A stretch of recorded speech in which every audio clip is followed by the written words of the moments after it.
Welcome to Gleaning Mustard Seeds with Jerrie Barber. Mr. Barber is a preacher, a ventriloquist, a barefoot runner, and writes 2 blogs. When Jerrie communicates, he encourages people, try not to learn very much. Find a mustard seed.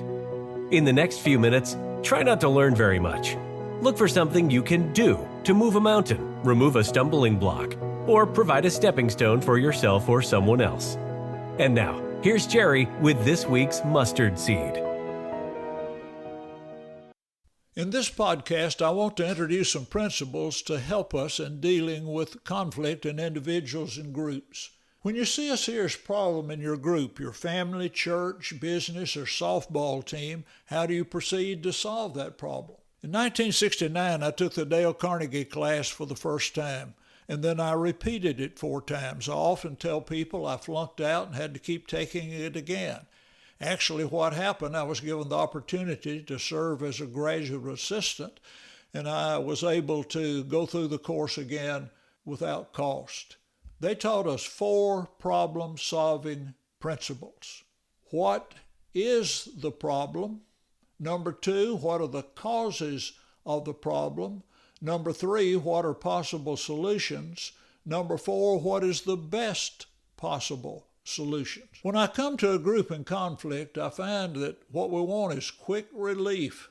To get that, we have to believe that the problem is easy to understand and will be easy to fix. One way that I find people doing it very often is to change that first question from what is the problem to who is the problem. If we can find the person causing the problem and quickly convert that person or promptly eliminate that problem, we solve the problem. However, if a problem is chronic, that is more than a few weeks old, there's more than one person causing the problem, and fixing that person by changing or eliminating him or her will only change where the problem presents itself. I've heard this statement many times. I tell you what it's going to take to get this church straightened out is a few good funerals. Business people say that same solution is often given in the business. I tell you what it's going to take to get this business straightened out is a few good funerals. I ask then, how soon would you like to see the church straightened out? The answer is just quick as we can. My next question is, whose funerals would you like to attend in the next few weeks? What happens when people die? On the way back from the cemetery, there's one or more people holding up their hands and say, I'll be glad to take that person's place, and they'll then begin to be the problem. Several years ago, in a congregation that was having serious problems, a lady came to me and she said, I knew when we were appointing elders that man shouldn't have been an elder. I said, I did too.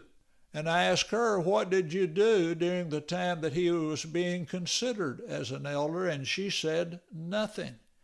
And I said, me neither. Look at the mess we got ourselves into. The second proposed way to get quick relief from a problem is to preach a sermon on forgiveness. Tell everybody to immediately forgive and forget everyone, everything quickly, preferably during the invitation song as we stand and sing.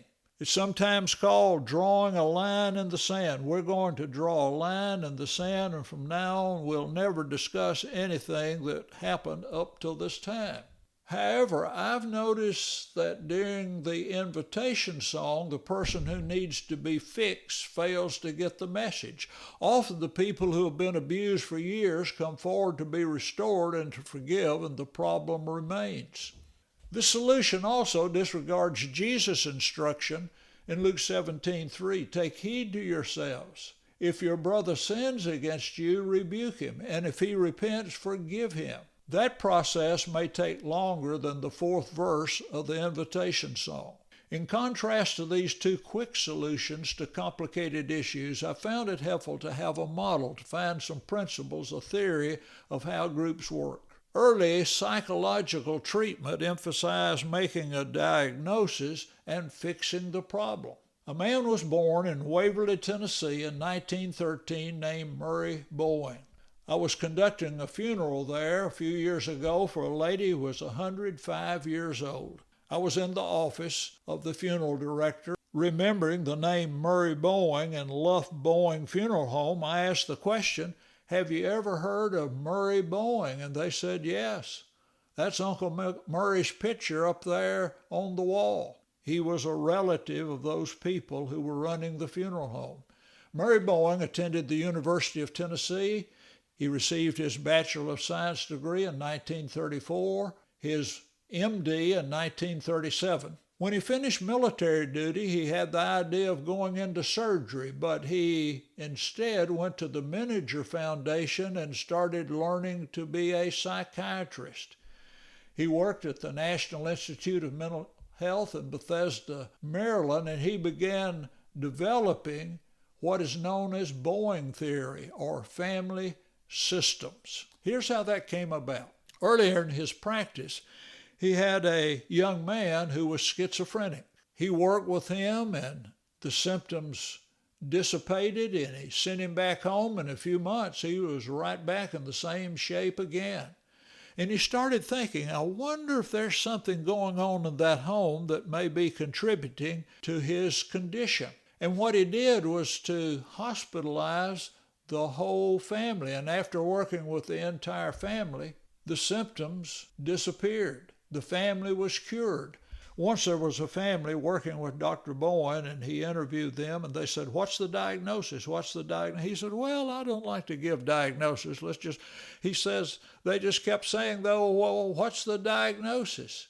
And he said, okay, if you'd like a diagnosis, this is a schizophrenic family. They didn't like that.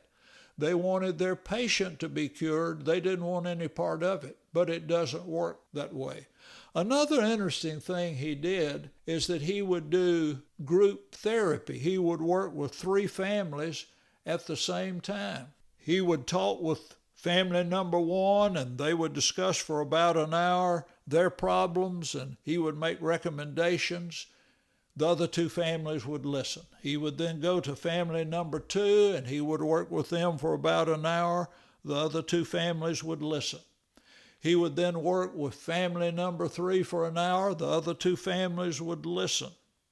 And what happened, many times while he was talking to another family, family number 2 would say, you know, that's silly what they're saying. Oh, that's the same thing we do. Often people will overhear a solution easier than to hear someone who is giving them a plan of action. What we're going to do in the next few podcasts is to look at 5 principles of family systems. We want to find some way that we can change whether other people do or not, that we can lower our anxiety regardless of what other people do. I look forward to talking to you next week. Thank you for listening to Gleaning Mustard Seeds with Jerrie Barber. If you found a mustard seed, send a text or email with the link to a friend. This podcast was brought to you by Jerry's book, Between Preachers, You Can Grow Through Interim Ministry. Dale Jenkins wrote in the introduction, while Jerry has written the only book I know by a member of the Church of Christ on interim ministry, the excellent principles in this book could be used as a book on healthy moving or healthy leader-minister relations, or a book for every Christian on healthy living. I'd encourage you to get one for every elder you know. You can order your book from Amazon. There will be a link in the show notes. Thank you for listening. Jerry looks forward to next week as we continue to collect and plant mustard seeds.